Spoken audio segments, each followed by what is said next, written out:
on what you think of the schedule. Yeah, I mean, well, off rip, as far as the opponents go, I like what I saw.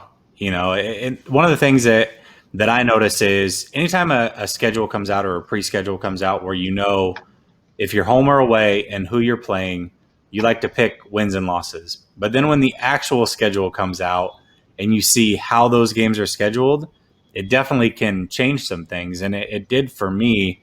But at the end of the day, I still have us winning 13 games. I have us going 13-4. The 4 losses that I had were to the Cardinals, to the Colts, to the Seahawks, and to the Titans. And here's how I broke it down. And the reason that I did this is I actually have a bet with somebody who thinks that the Niners are only going to win 6 games. So here's the bet. If they win 10 games, it's a wash. Every game they win over 10, I get $100. Every game they win under 10, he would get $100. All right. So I wanted to, before I jump into this bet, I want to really break it down statistically, give some probabilities, see how good I feel about it.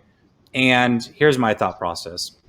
We have 1, 2, 3, 4, 5, 6, 7 games that I have as a 95% probability that we win. That's the Lions, the Eagles, the Bears, Jags, Bengals, Falcons, and Texans. So in my mind, all right, that's 7 games right there. All I got to do is win 3 more out of the next 10, and I'm breaking even worst case scenario. So then I went down to a 75% probability. I've got the Packers and Vikings that fall into that. I just think the Packers overall, they struggle against teams that pound the rock. We saw what happened when we played them in 2019. That same situation reared its ugly head again for the Packers when they played Tampa Bay last year. And they've done nothing to address it. And by the way, the 49ers have just gone out and gotten stronger running backs and stronger people on the line to make that even worse for them. Even if we struggle defensively, I don't see how they get us off the field. I really can't see it. So I put them in the 75% category along with the Vikings. And then I have 7 games that fall in that 50-50 category. That's the 6 divisional games and then the game against the Colts. I really respect what the Colts are doing. Now, I do like that we're playing the Colts off of a bye. That's always helpful.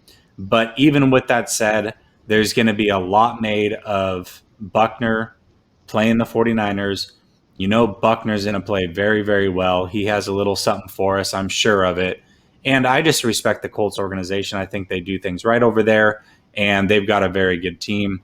And then the game that we are almost guaranteed to lose, I put it at 25% probability. That is the Titans.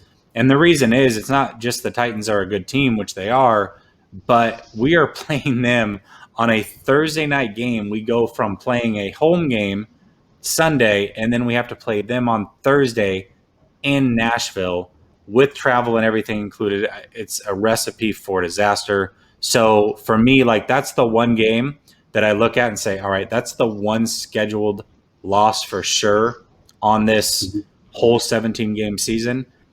Obviously we're going to lose more than one game, but that's the one that I'm like, if we win that one, we're definitely rolling. I do not expect that to be a win. And so that's how I came up with my schedule. What do you have us finishing at?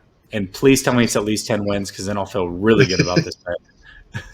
Yeah. Well, I came in at 13-4, and I wrote an article that posted today for All 49ers SI on this, and I came out to 13-4. My process was different. I just kind of went through and just based off of some of it was based off of tendency, some of it was based off of the teams that they're playing. As far as if you look at the schedule, Detroit, I have them down as a win. That's going to be an interesting game because first-time new head coaches in week 1 sometimes have that ability to pull off a win when they shouldn't. Go back to, I think it was 2000 and whatever year, would have been around 2003, I think it was. You go back to 2003, that after they fired Mariucci and they brought in, I can't remember who the guy was now, Erickson. And they brought in Erickson. Yeah, and that first game under Dennis Erickson, they won 49-7, and everybody thought they were going to just keep rolling. They'd just been in the playoffs the year before, and then they ended up the season at 7-9, and then the next year was 2-14. So, well, didn't Tom Zula win his first game as well? He did, and that's one of the things in the NFL. Those first couple of weeks in the NFL can be really tricky because that's kind of when weird things happen, especially week one. Week two isn't quite as often, but week one can be really. You can see some really funny stuff happen there. But I have them winning, really going all the way through. My 4 losses end up being to Arizona, in Arizona. I have them losing the Chicago game, and I'll explain why in a second. I have them losing at Seattle and then the Tennessee game. And the Tennessee games for exactly the same reason that you mentioned earlier. I mean, Thursday night, this is as bad of a schedule game for them as the Harbaugh back in 2011, I think it was, when they had to travel out to Baltimore for that game on Thanksgiving. It's kind of the same thing. They played at home on that Sunday, and then they flew out to Baltimore to play the game on Thursday. And the way I see that Thursday night game against Tennessee is I think that's going to be a really close game in the first half. I think for me, I see them losing that game in the second half, and it's just going to be because of the wear and tear of the quick turnaround and the quick travel.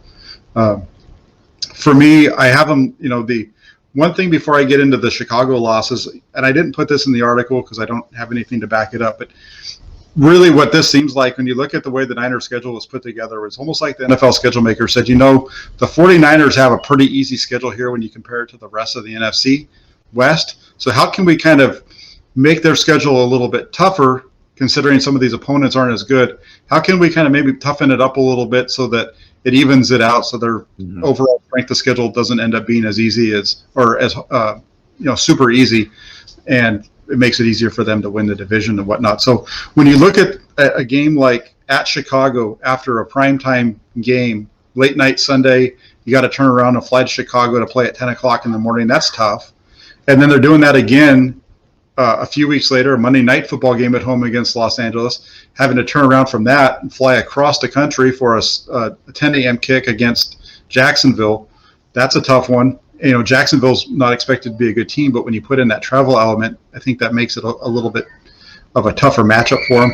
And the same thing with the Cincinnati game, where they have to go from Seattle on a Sunday night, come back home, get home at midnight, early in the morning on Monday, and then turn around and fly out to Cincinnati for a game at 10 o'clock in Cincinnati. There's just some really tough travel that's involved in this schedule. So I have them at 13-4. That's what I just explained. That quick turnaround is why I have them losing to Chicago. Of those 3 games that they're involved with in that situation, Chicago is the best one. They have a pretty good defense. I understand their quarterback situation isn't great, but I think you add their defense. I think Andy Dalton beat the 49ers last year. Yeah. If he's still starting at that point, and if I have it as a loss. If it's Justin Fields, I might change my prediction here, but that's kind of how I came to this, and